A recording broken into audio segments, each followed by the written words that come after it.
Maybe it was a new type of cooling for customers of Fumiji now that aircon is so last year. Wow. Hello and welcome to the Abroad in Japan podcast. Probably the best way of learning about life in Japan without actually being in Japan. I'm your host Chris Broad, but joined as always by England's top Japan enthusiast, Mr. Pete Dawson. Pete, how the devil are you doing? That's the Tully's coffee. Oh, he's cracked open a Tully's coffee. Is it a cold one or is it a hot one? Cold, very cold. Cold. It's a cold one. Chris, you probably can't see me if you're listening on audio, but certainly on YouTube. Chris's hair is, I'm going to say, voluminous at the moment. It's hit peak summer dew, where it's a little bit wet and it's very humid and it's become incredibly large. I'm very much enjoying it.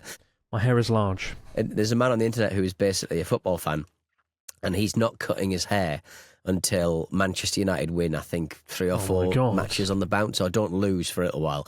Manchester United, for those who are unfamiliar with football, good ones, are historically historically one of the most successful teams in the world. They are going through, let's say, less than a purple patch. They are going through a terrible time, and this guy is starting to grow what can only be described as the greatest afro that has ever been seen. And this reminds me of that, basically, Chris. Your hair. Your hair's looking good, man. It's looking big. Here we did it for a long time. I don't know much about football. All my friends support Manchester United. And I left the UK just so I could escape football. And then I ended up in the middle of nowhere in Japan. And at my school, and all my students were like, "We love Manchester United. What football team? You're British. You must like football." And I was like, "Ah!" All their Manchester United and Chelsea pencil cases. Right, I see. But yeah, I know they seem to be pretty stuffed. And sorry to hear that. I don't really like football, but I have a fondness for growing up in the 90s, watching football with my friends, pretending to know what was going on, and the sort of the days of Alex Ferguson ruling over Manchester United. It was an incredible team back then. Shame it's it really was so good now. And, I tell you what, speaking of teams, a producer of a 5 Live show that I listen to, got in touch and asked, can you give me the contact details of Chris? I need basically a wise Japanese man.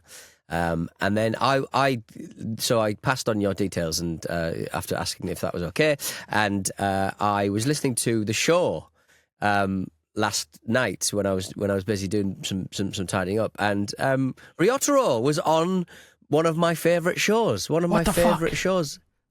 So did you facilitate that, or did Ryotaro just sort of do it? Did somebody just get in touch with Ryotaro and he sorted it out himself? I don't know. I don't know. Don't know. Can I take credit for it? I'll be like, yeah, it was me. It was my brain. Yeah, if you want. Yeah. I probably just reached out to him direct. I don't know. Right, I see. I understand. Right, okay. Because I thought you facilitated that, and I was like, oh, Ryotara's on the. I think Bertie, who produces the show, the podcast, the 5 Live show, must have got in touch with you and also Ryotaro. And so Ryotaro, aka Ryotaro, which is how the presenter kept saying it. So there's basically a 5 Live show where, massive BBC radio show in the UK, where it's basically 5 minutes of Ryotaro being quite confused about what's going on. It's worth a listen, Chris, because he doesn't know what's going on. The hosts make it very clear that he doesn't know what's going on, and it's just really, really funny. He's inescapable. You can run from him, hide from him. Ryotaro arrives all the same. He's literally inevitable. He'll be at Lost Bar. He'll be on your radio. He's been doing live shows with Natsuki, and I don't know what the story behind it is, but I tune in and Ryotaro's just talking, and Natsuki looks like he wants to go out for a cigarette for like an hour. It's a ridiculous thing. He's not as familiar. He's not as familiar with him as you, and he doesn't know how to control him. Yeah. I mean, I was with Natsuki today, and we filmed in. Do you know Muji?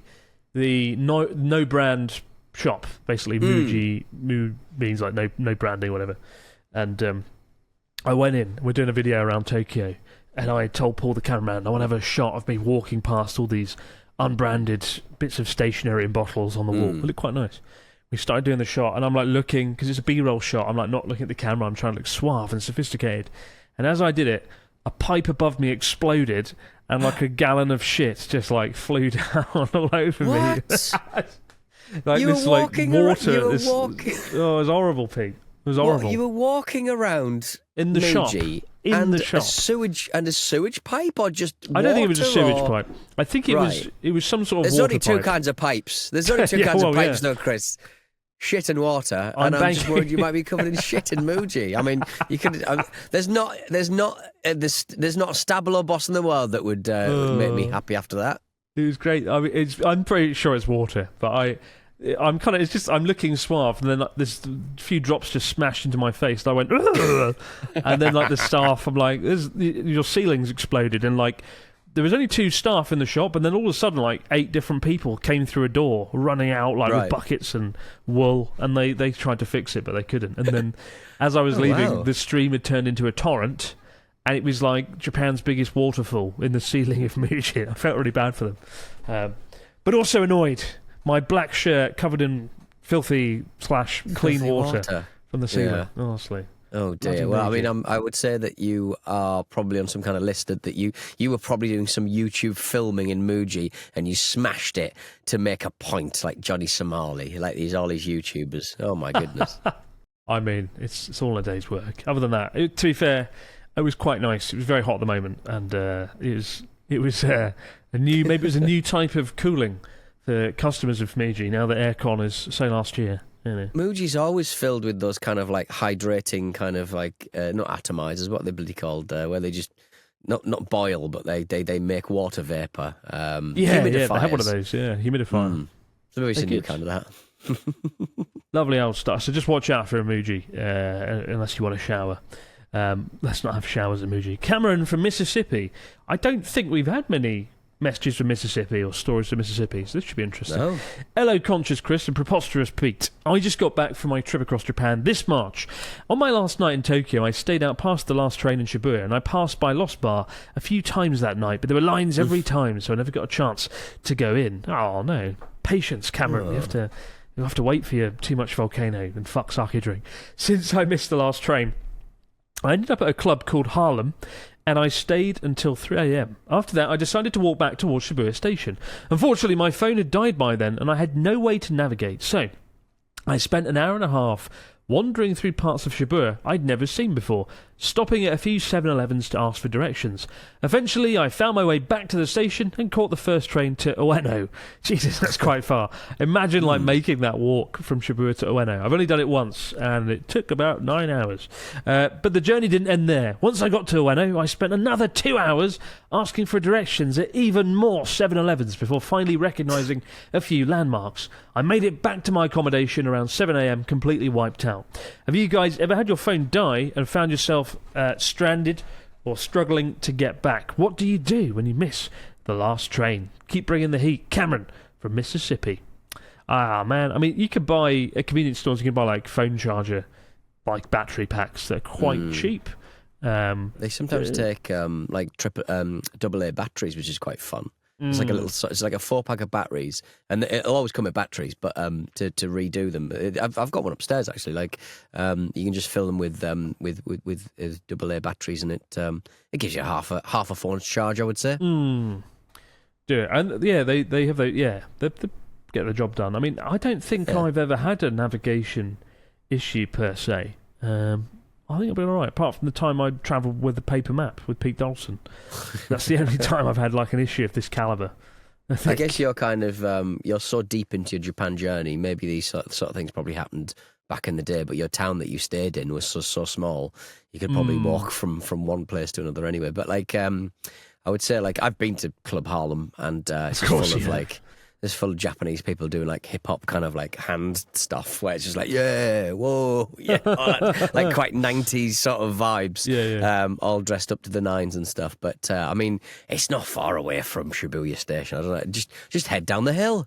Just lie on the floor and start rolling down the hill.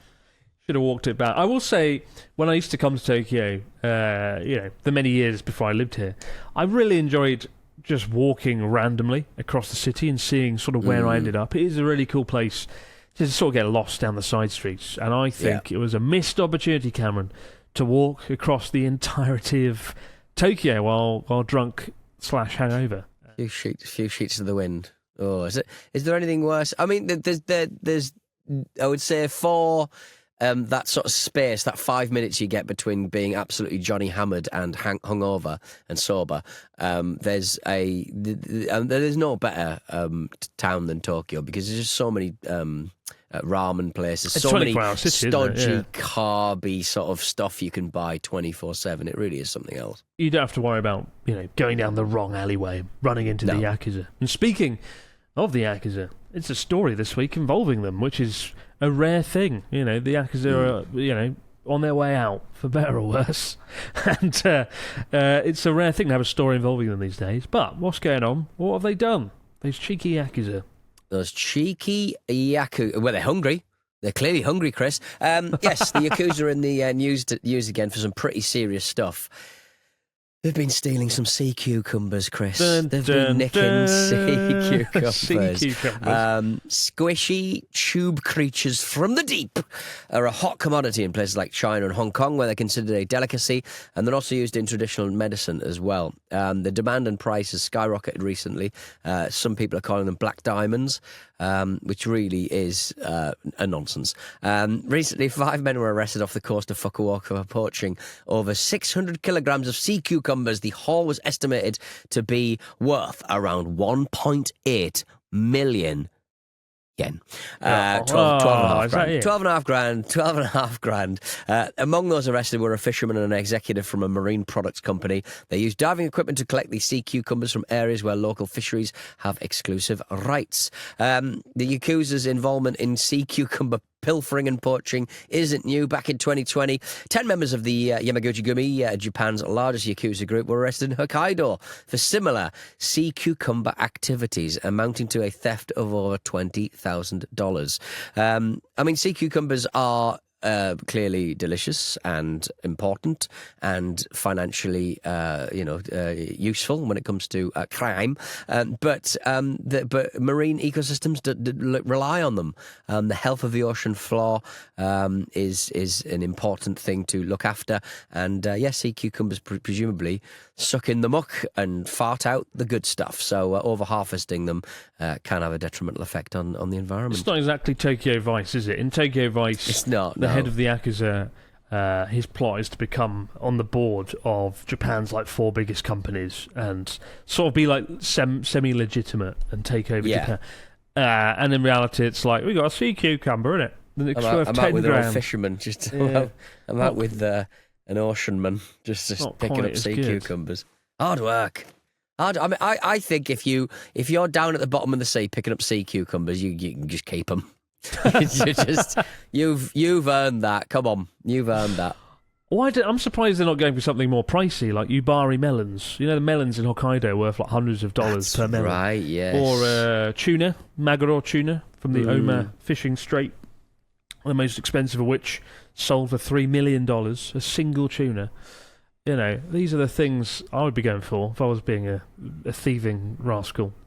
Well, that's what I mean. You're stealing them from the sea, and they've grown there. So, unless you're in a lake farm sort of thing situation, I think you should be allowed to take as many sea cucumbers as you want. To be quite frank, just enabling the Yakuza, the Pete Dawson story. Take whatever you can. Japan's cracked down on the Yakuza and banking. I remember Yakuza numbers really plummeted after the Japan government cracked down on banking and meant the Yakuza couldn't use normal banks. And a friend of mine, a guy I know, he knows somebody who's in the Yakuza, and he just sounds depressing. It just sounds like all the money is gone, and they just sit in rooms all day bemoaning life, smoking and crying, and then waiting for the pubs to open. Would you like some surprising sea cucumber facts to round off this section?